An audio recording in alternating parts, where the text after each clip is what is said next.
জুলাই জাতীয় সনদ-ই বাস্তবায়ন ও আগামী ফেব্রুয়ারি মাসে অবাধ, সুষ্ঠু এবং গ্রহণযোগ্য জাতীয় নির্বাচন আয়োজনের দাবিতে বিক্ষোভ মিছিল ও জেলা প্রশাসক বরাবর স্মারকলিপি প্রদান করেছে বাংলাদেশ জামায়াতে ইসলামী মানিকগঞ্জ জেলা শাখা।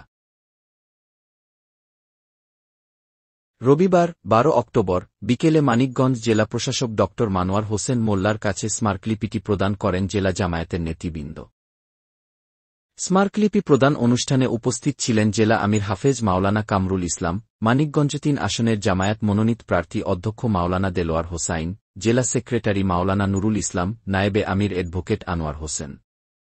আগামী নির্বাচন যাতে সুষ্ঠু এবং সুন্দর হয় সেজন্য এবং দেশের জাতির যাতে কল্যাণ হয় এবং ফ্যাসিস্ট তৈরি হতে না পারে, এই জন্য পিআর পদ্ধতির বিকল্প আমরা চিন্তা করছি না এবং পিআর পদ্ধতি অবশ্যই আমাদের মানতে হবে। এই দাবি আমরা এই কোনো দাবি নেই। আমরা জেলা প্রশাসক বরাবর প্রধান উপদেষ্টা বরাবর জেলা প্রশাসকের মাধ্যমে আমরা আজকে স্মারকলিপি প্রদান করলাম।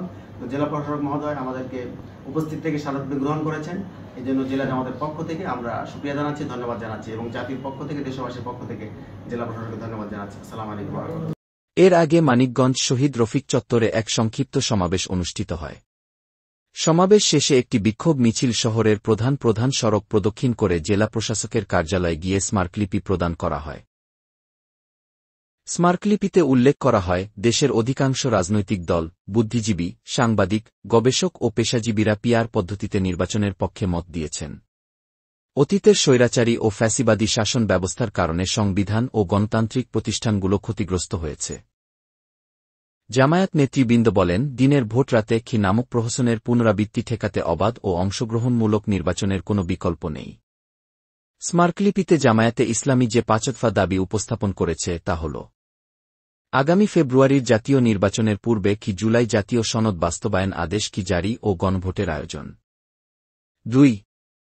জাতীয় নির্বাচনে উভয় কক্ষে পিআর পদ্ধতি চালু করা। ৩. নির্বাচনে সকল দলের জন্য সমান সুযোগ বা লেভেল প্লেয়িং ফিল্ড নিশ্চিত করা। ৪. বিগত সরকারের সকল জুলুম, নির্যাতন ও দুর্নীতির বিচার করা। ৫. স্বৈরাচারের দোসর জাতীয় পার্টি ও ১-৪ দলের কার্যক্রম নিষিদ্ধ ঘোষণা করা। জেলা জামায়াতের মতে, এই ৫ দফা দাবি বাস্তবায়ন হলে জনগণের আস্থা পুনঃপ্রতিষ্ঠিত হবে, দেশে রাজনৈতিক স্থিতিশীলতা ফিরে আসবে এবং বাংলাদেশ একটি ন্যায়ভিত্তিক ও জবাবদিহিমূলক গণতান্ত্রিক রাষ্ট্রে পরিণত হবে।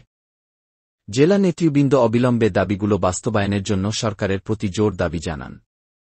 সেলিম মোল্লা, মানিকগঞ্জ।